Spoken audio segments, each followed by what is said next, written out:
పత్రిజీ ప్రతిరూపం పిఎంసి ప్రతిక్షణం సత్యదర్శనం. ఈనాటి సత్యదర్శనం కార్యక్రమానికి స్వాగతం, సుస్వాగతం. సత్యంతో జీవించడానికి మనం ఎన్నో అద్భుతమైన విషయాలు అద్భుతమైన మాస్టర్ల ద్వారా పుస్తకాల ద్వారా తెలుసుకుంటూ వస్తున్నాం మిత్రులారా. తెలుసుకున్నవి ఆచరిస్తున్నప్పుడు ఎన్నో సందేహాలు వస్తూ ఉంటాయి. మీ సందేహాల నివృత్తి కోసమే ఈనాటి సత్యదర్శనంలో ఆధ్యాత్మిక సందేహాలు సమాధానాలు ఏర్పాటు చేయడం జరిగింది మిత్రులారా. మీ సందేహాలు అడగాలనుకున్న వారు స్క్రోల్ అవుతున్న నంబర్కి కాల్ చేసి అడగండి. స్టార్టింగ్ నుంచి కూడా మీరు క్వశ్చన్స్ అడగవచ్చు.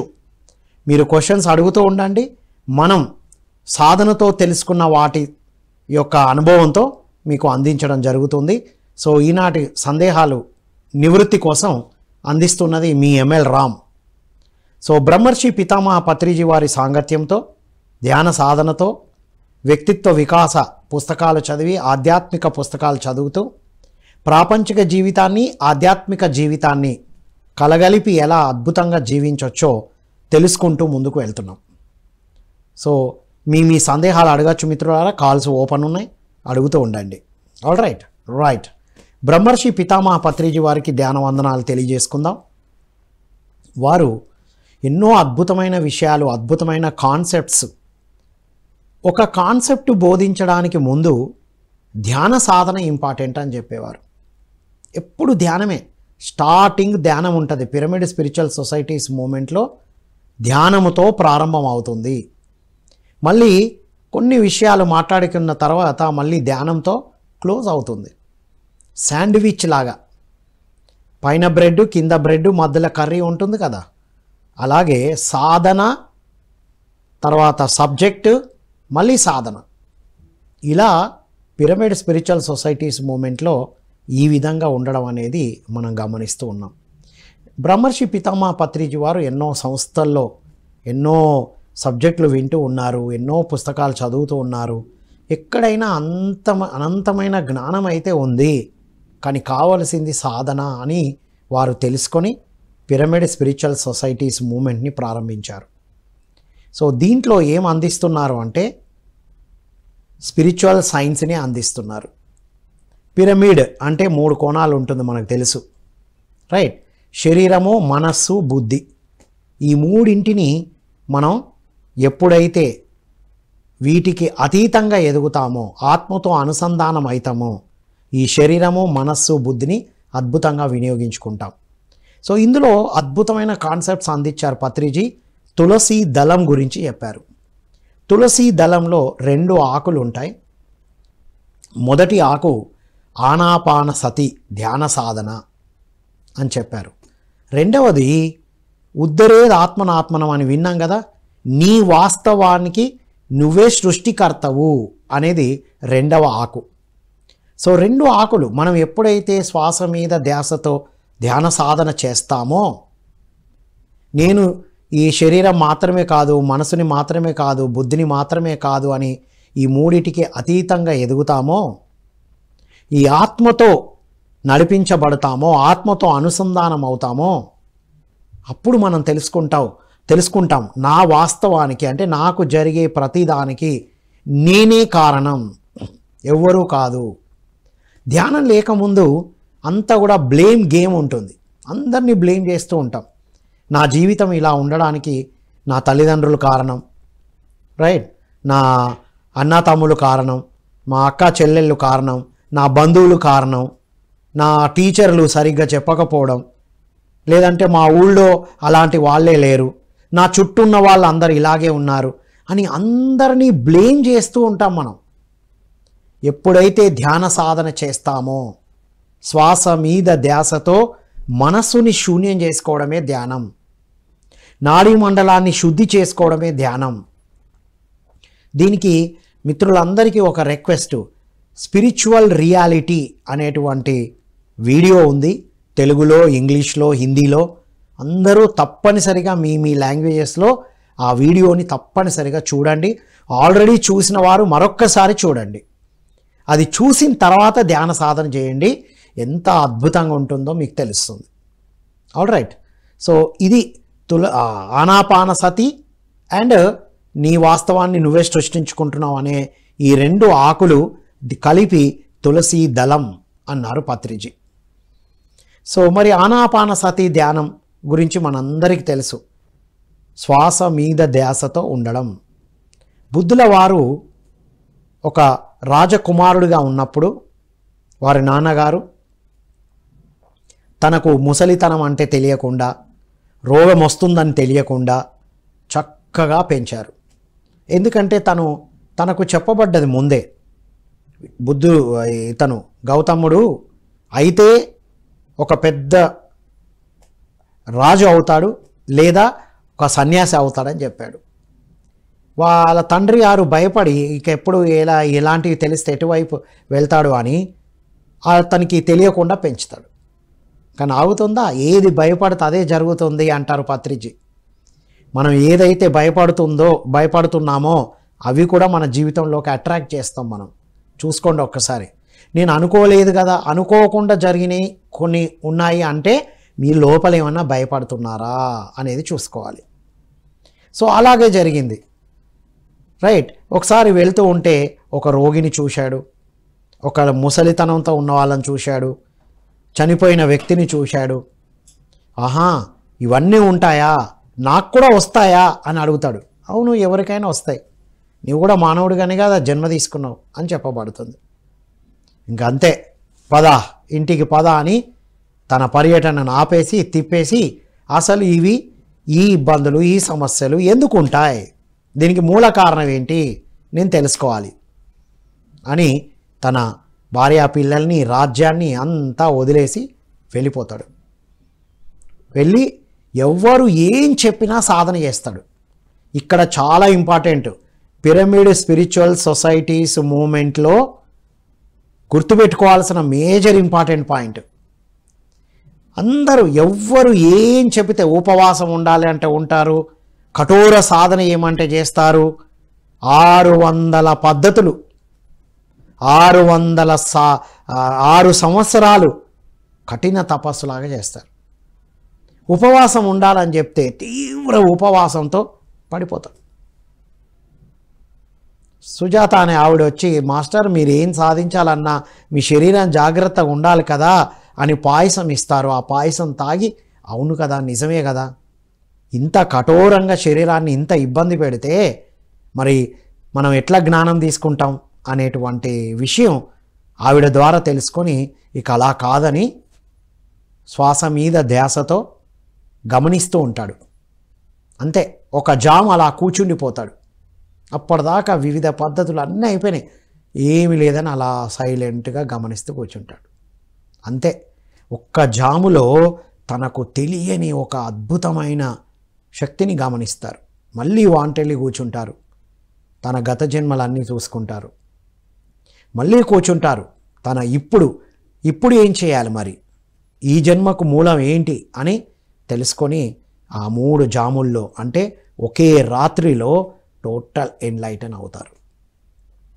అందుకే మనం గమనించాల్సింది ఇక్కడ అన్ని పద్ధతులను కనిపెట్టిన తర్వాతే ఆనాపానసతి, ఆనా తీసుకుంటున్న శ్వాస, అపానా వదులుతున్న శ్వాస గమనించడం. ఏమి చేయొద్దు, హఠయోగాలు లేవు, న్యాచురల్గా జరుగుతున్న శ్వాసను గమనిస్తూ ఉండాలి. బాడీని ఎలాంటి ఇబ్బంది పెట్టవద్దు, విపరీతమైన ఉపవాసాలు వద్దు. అందుకే మిడిల్ పాత్ ఫోల్డ్, మధ్య మార్గం అన్నాడు. మొత్తానికి ఉపవాసంతో ఉండొద్దు, అలాని హెవీగా తినొద్దు, మితాహారంతో ఉన్నప్పుడు సరిగ్గా కూర్చోగలుగుతాము అనేటువంటి ఒక అద్భుతమైన గోల్డెన్ మిడిల్ పాత్ ఫోల్డ్ చెప్పారు మనకు బుద్ధుల వారు. పత్రిజీ వారి ద్వారా మనం వారి సాంగత్యంలో ఇవన్నీ అద్భుతంగా తెలుసుకున్నాం మనం. సో ఇలా ఆనాపానసతి రావడం జరిగింది 2500 సంవత్సరాల క్రితం.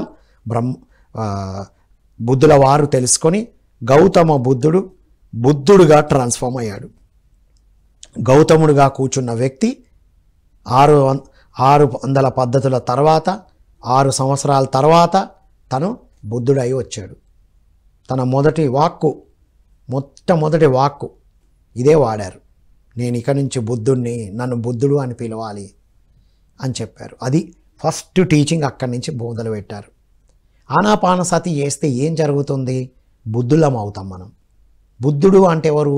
ధ్యానం చేసిన ఆ బుద్ధుడు ఒక్కడే కాదండి, అది కూడా చెప్పారు. నాకన్నా ముందు ఎంతోమంది బుద్ధుళ్ళు ఉన్నారు, నా తర్వాత కూడా ఎంతోమంది బుద్ధుళ్ళు వస్తారు అని కూడా చెప్పారు. మరి మీ చివరి మెసేజ్ ఏంటి స్వామి, మీరు వెళ్ళిపోతున్నారు అంటే అప్పో దీపో భవా అని కూడా చెప్పారు. చివరి సందేశం మొదటిదేమో నేను బుద్ధుణ్ణి అన్నారు, అంటే బుద్ధి ఉన్నవాడే బుద్ధుడు.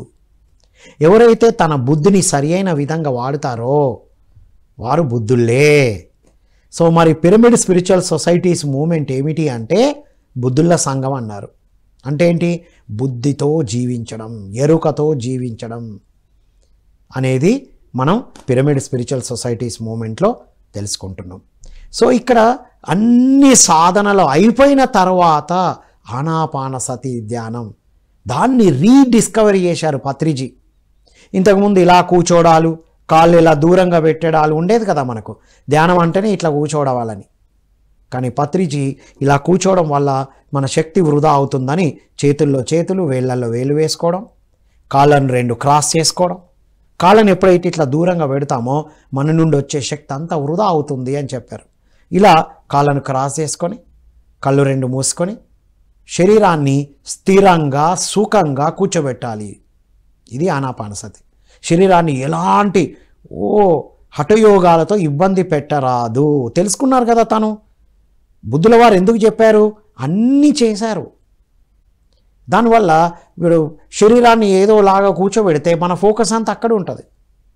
రైట్, మనకు శరీరాన్ని స్థిరంగా సుఖంగా ఎంతసేపు అయినా కూర్చోవచ్చు. ఇప్పుడు మీరు చూడండి, కుర్చీలో కూర్చోండి, ఇలా కాళ్ళ క్రాస్ చేసుకొని చేతుల్లో చేతులు వేసుకొని కళ్ళు 2 మూసుకొని ఎంతసేపు అయినా కూర్చోవచ్చు.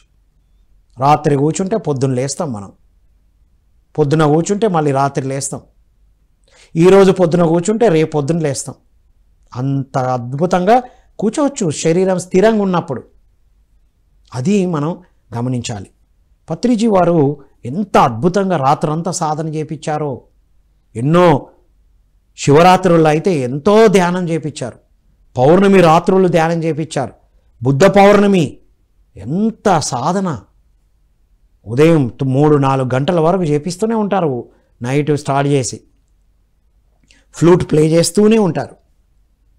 మనం అలా ఓడలాడిపోతూ ఉంటాం.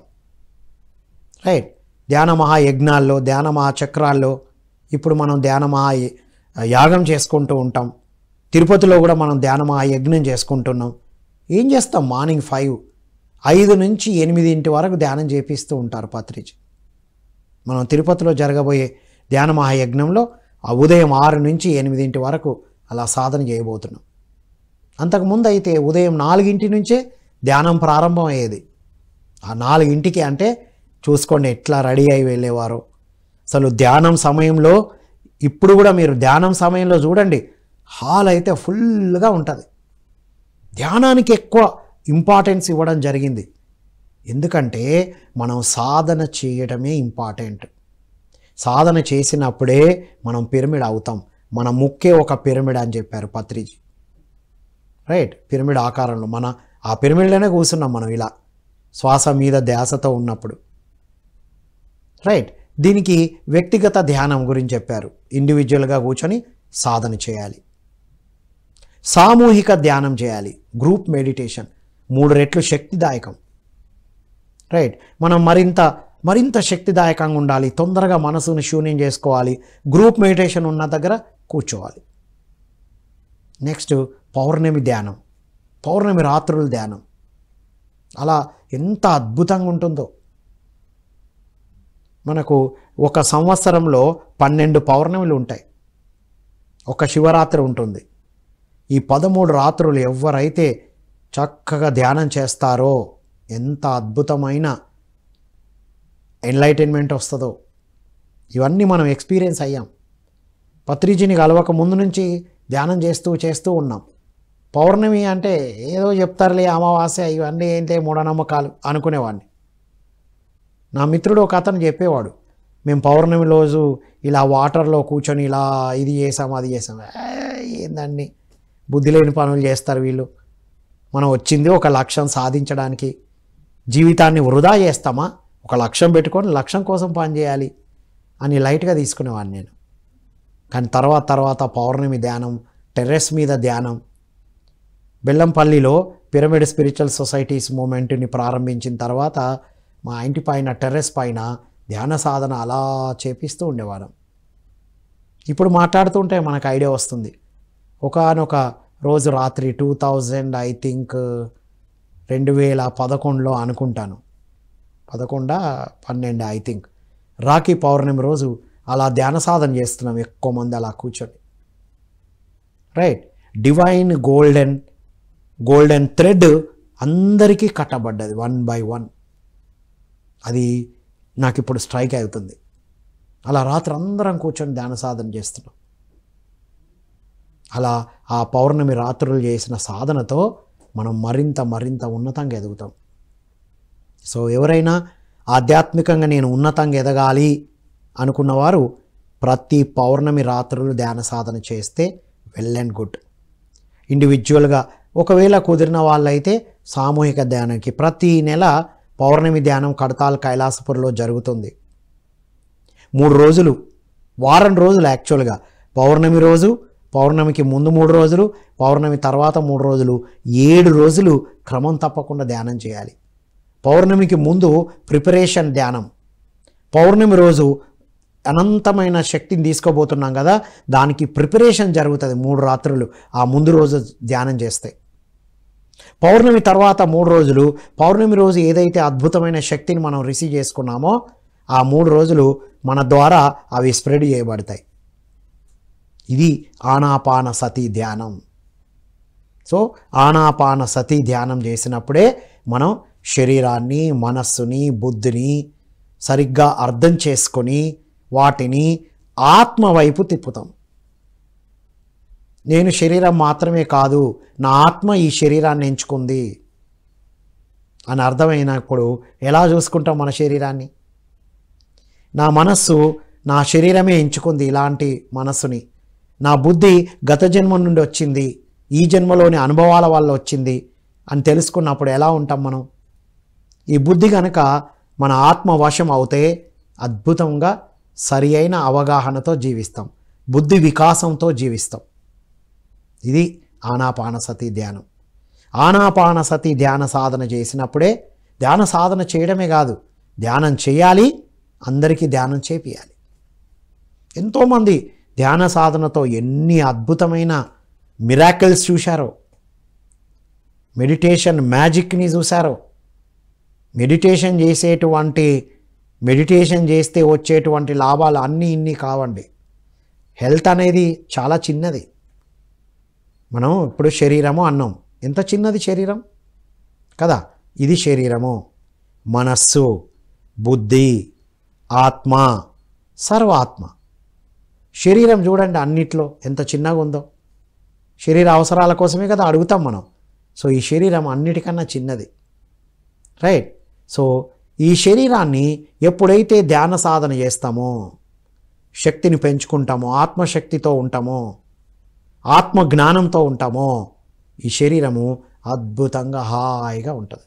తులసి దళంలో ఒకటి ఆనాపానసతి, ఇంకొకటి నీ వాస్తవానికి నువ్వే సృష్టికర్తవు అనేది ఇంకొక ఆకు అని చెప్పారు కదా. ఇప్పటి వరకు ఆనాపానసతి గురించి మనం మాట్లాడుకున్నాం. రైట్. నేను శరీరాన్ని మాత్రమే కాదు, నేను నెక్స్ట్ వచ్చేసి ఏంటి, మనస్సు. ధ్యాన సాధన చేయడం వల్ల నా వాస్తవాన్ని నేనే సృష్టించుకుంటున్నానని ఎప్పుడు తెలుస్తుంది? ఈ మనస్సు గతం నుండి గతాన్ని అవగతం చేసుకోవాలి కదా, అర్థం చేసుకోవాలి. రైట్. అప్పుడే గతాన్ని నుంచి నేర్చుకొని పాఠాలు నేర్చుకుంటే ప్రస్తుతంలోకి వస్తాం. ఎందుకు ఆనాపానసతి శ్వాస మీద ధ్యాస ఎందుకు చేయాలి అంటే, శ్వాస నిన్నటిది మొన్నటిది ఉండదు. శ్వాసను గమనించగానే మనం ప్రస్తుతంలోకి వచ్చేస్తాం. అది శ్వాసను గమనించడం. అప్పుడు గతాన్ని అవగాహన చేసుకుంటాం. మనసు ఎంత శూన్యమవుతుందో మన అంతరాత్మ అంత ప్రబోధం ద్వారా తెలుసుకుంటాం. గతంలో ఇది ఎందుకు జరిగింది, అది ఎందుకు జరిగింది, అన్నీ కూడా రిలేట్ అవుతూ ఉంటాయి మనకి. రైట్. మన అనవసరమైన ఆలోచనలు అన్నీ తగ్గిపోయి, స్టార్టింగ్ చాలామంది అడుగుతూ ఉంటారు, అసలు ఎన్ని సంవత్సరాల నుంచి ధ్యానం చేసినా మనసు శూన్యం అవ్వట్లేదు అని. ఎస్, కళ్ళు మూసుకున్నప్పుడు మరిన్ని ఆలోచనలు ఎక్కువ వస్తూ ఉంటాయి. ఇంకా వాటిని గమనిస్తూ ఉండాలి. ఆలోచన వచ్చింది అనుకోండి, ఆలోచనని గమనించాలి. ఎప్పుడైతే మీరే చూడండి నడుస్తూ ఉంటారో మిమ్మల్ని ఎవరైనా గమనిస్తున్నారనుకోండి, అప్పుడు మీ నడక, మీ హావభావాలు మారిపోవా? అలాగే ఆలోచన వచ్చింది, ఫర్ ఎగ్జాంపుల్, ఆలోచనని ఇలాగే గమనిస్తూ ఉండాలి. మెల్లిమెల్లిగా అది నిర్వీర్యం అయిపోతుంది. సో ధ్యానం అంటే మనం ఆలోచనలతో ఫైట్ చేయొద్దు. అర్రే ఈ ఆలోచనలు వద్దు, నేను శూన్యం ఏమొద్దు, అలా కూర్చోండి. శ్వాసను గమనిస్తున్నారు, మనసు ఎక్కడికో వెళ్ళింది, మళ్ళీ శ్వాస మీదకి తీసుకురావాలి. అయినా ఏవో ఆలోచనలు వస్తున్నాయి, రానియండి, సాక్షిలాగా అలా గమనిస్తూ ఉండాలి. అలా రెగ్యులర్గా గమనిస్తూ ఉండగా కంప్లీట్గా శూన్యం అయిపోతాం. మనం ప్రస్తుతంలోకి వచ్చేస్తాం. మనం ఆత్మతో అనుసంధానం అవుతాం. నెక్స్ట్ బుద్ధి వికాసం జరుగుతుంది. గత జన్మలోని సంస్కారాలు, ఈ జన్మలోని అనుభవాలు, తర్వాత ఈ జన్మలో చాలా కండిషన్స్ ఉంటాయి. ఎంతోమంది ఎన్నో చెప్తూ ఉంటారు కదా, చిన్నప్పటి నుంచి తల్లిదండ్రులు, రైట్, అండ్ టీచర్లు, మత గురువులు, పొలిటికల్ లీడర్స్, ఎన్నో వింటూ ఉంటాం. విన్నే అన్నీ అవి నిజం అనుకొని వాటినే పట్టుకొని ఉంటాం మనం, రైట్.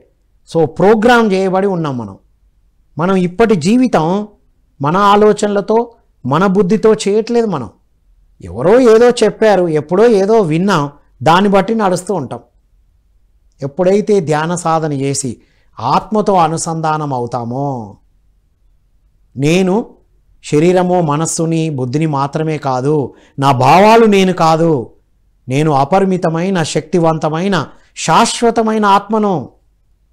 ఈ శరీరం ఈ జన్మకు సంబంధించింది, కానీ నా ఆత్మ ఎన్నో జన్మలుగా, ఎన్నో శరీరాలతో నేను వచ్చాను అనేది తెలుసుకున్నప్పుడు, నా ఎదుటి వాళ్ళు కూడా ఆత్మలే అని తెలుసుకున్నప్పుడు, ఇక అరే నాకు జరిగేటివన్నీ నేనే సృష్టించుకున్నానా.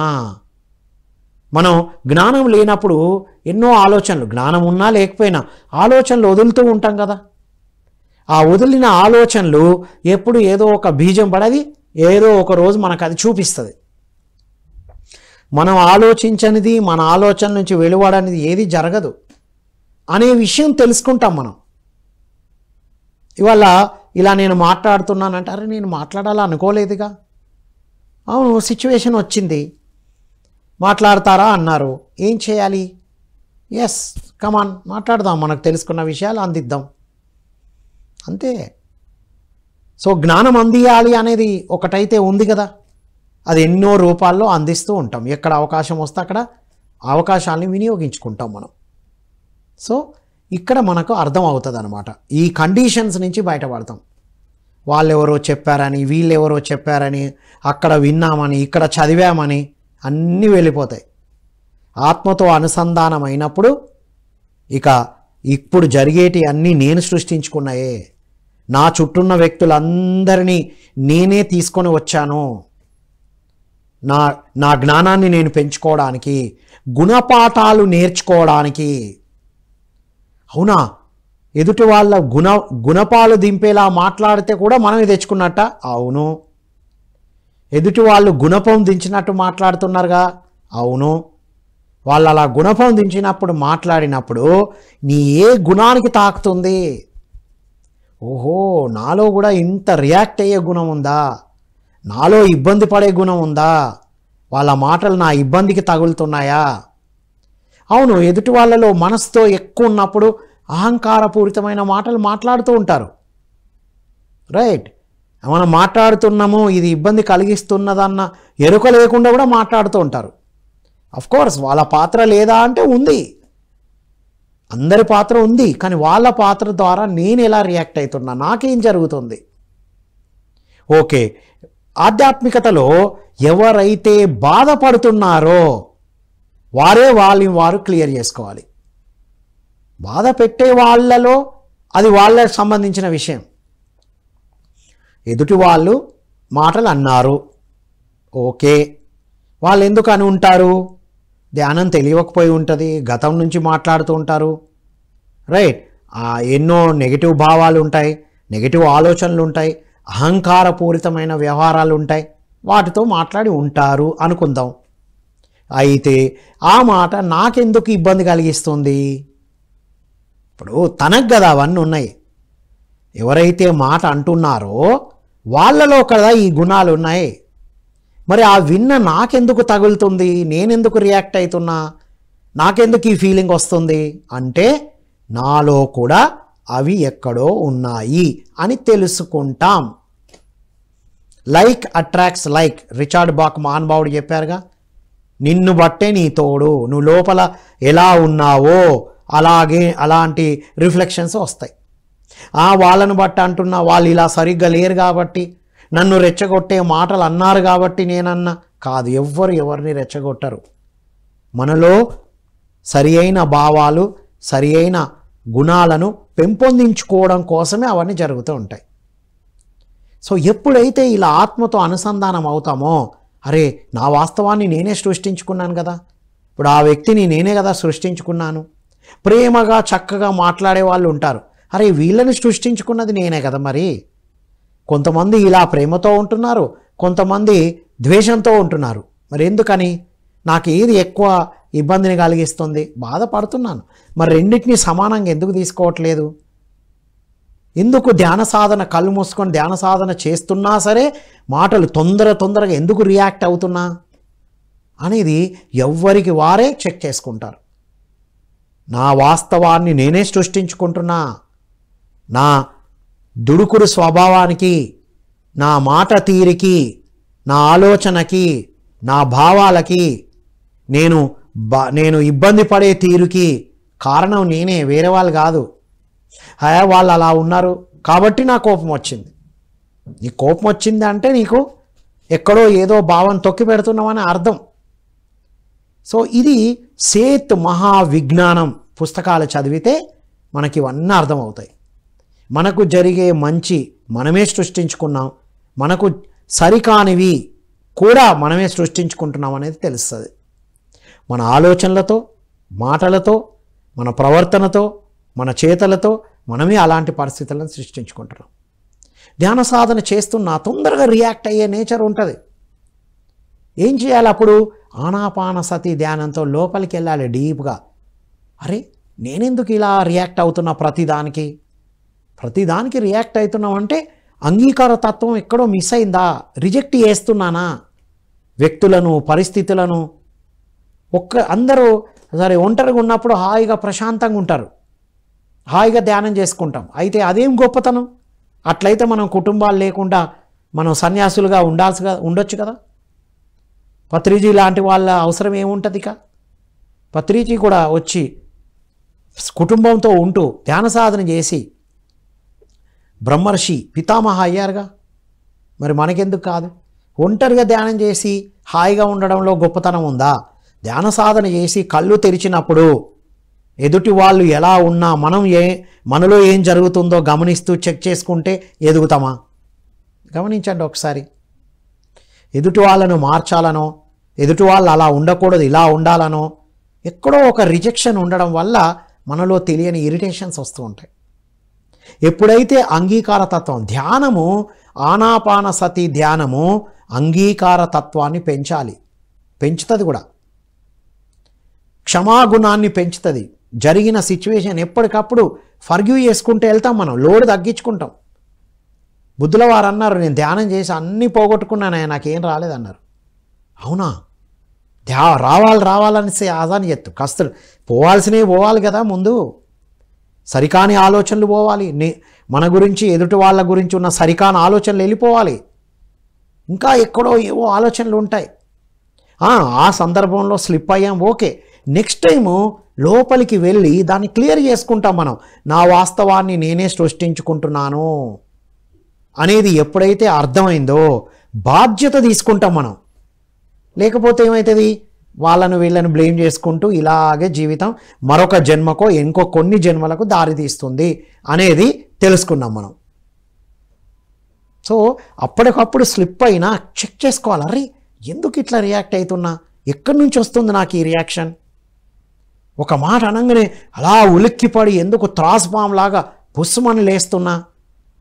ఉండండి, చూడండి. మీరు చాలా బాగుంటారు అందరూ. ఏదైనా ఒక మాట రాగానే బుస్మని తాస్పాం లాగా లేస్తూ ఉంటారు. తాస్పాం తోక దొక్కారు అనుకోండి, బుస్ అంటుంది అది. సో మనలో కూడా అవి వస్తూ ఉంటాయి. ఎందుకని చూడండి ఒకసారి నిదానంగా, ఎస్ నా కారణం ఇది, నేను ఫీల్ అవుతున్నా అంటే అది నేను కారణం, ఎదుటి వాళ్ళు కాదు. వాళ్ళు సరిగ్గా ఉంటే నేను సరిగ్గా ఉంటా, నువ్వు సరిగ్గా ఉంటే సరైన వాళ్ళు వస్తారు, మనం సరిగ్గా ఉంటాం. వాళ్ళు సరిగ్గా ఉంటే నేను సరిగ్గా ఉంటే ఎప్పటికీ జరగదు. ఓకే, మనం సరిగ్గా సాధన చేసి ఇన్నర్ వర్క్ చేసుకొని మన బాధ్యతను మనమే తీసుకోవాలి. నా నోటి ద్వారా వచ్చే వాక్కు నాకు ఎదుటి వాళ్ళకి ఇబ్బంది కలిగిస్తుందా, నా ఆలోచనలు నాకు ఎదుటి వాళ్ళకి ఇబ్బంది కలిగిస్తుందా అనే బెటర్ చాయిసెస్ని తీసుకోవాలి. పాత కర్మలు ఎన్నో పోగు చేసుకొని వచ్చిన మనం మళ్ళీ ఇప్పుడు కూడా మాటలతో చేతలతో మళ్ళీ కర్మలు పోగేసుకుంటుంటాం. మనం మాటలతో చాలా పవర్ఫుల్గా మనం ఎక్కడెక్కడైతే రియాక్ట్ కావకూడని ప్లేస్లో రియాక్ట్ అవుతూ మాట్లాడకూడని విషయాలు అన్ని అవసరంగా మాట్లాడుతూ ఉంటామో కొత్త కర్మ బ్యాగేజ్ని నింపుకున్నట్టే. ఇది గమనించాలి, చాలా చాలా ఇంపార్టెంట్. పత్రిజీ వారు ఎన్ని అద్భుతమైన విషయాలు అందించారో మనకి. ధ్యానము, స్వాధ్యాయము, సజ్జన సాంగత్యము, మౌనము, సేవ, ఈ 5 పాటించి no judgment, no analysis, no comments అని నేర్చుకున్న మనం ఈ 5 తర్వాత మళ్ళీ అవి చేస్తున్నప్పుడు ఈ 5తో ఎంత క్లియర్ అయి ప్యూరిఫై అయ్యామో మళ్ళీ మన వాక్కులు, మన ఆలోచనలు, మన పనులు అలా ఉన్నప్పుడు మరింత ఎదుగుదలకి సమయం తీసుకుంటాం. మనం ఆగిపోవడం జరగదు. పత్రిజీ అన్నారు, ఏది చేసినా గ్రోతే, కానీ స్లోగా వెళ్తాం. ఎప్పటికైతుందో తెలియదు. మనకు ఫాస్ట్గా గ్రో అయ్యే 5 అద్భుతమైన విషయాలు ఇచ్చారు. అందులో ముఖ్యమైనది సేవ. కర్మ ప్రక్షాళనకి సేవ చేయాలి. మనం ఉన్నది పంచాలి.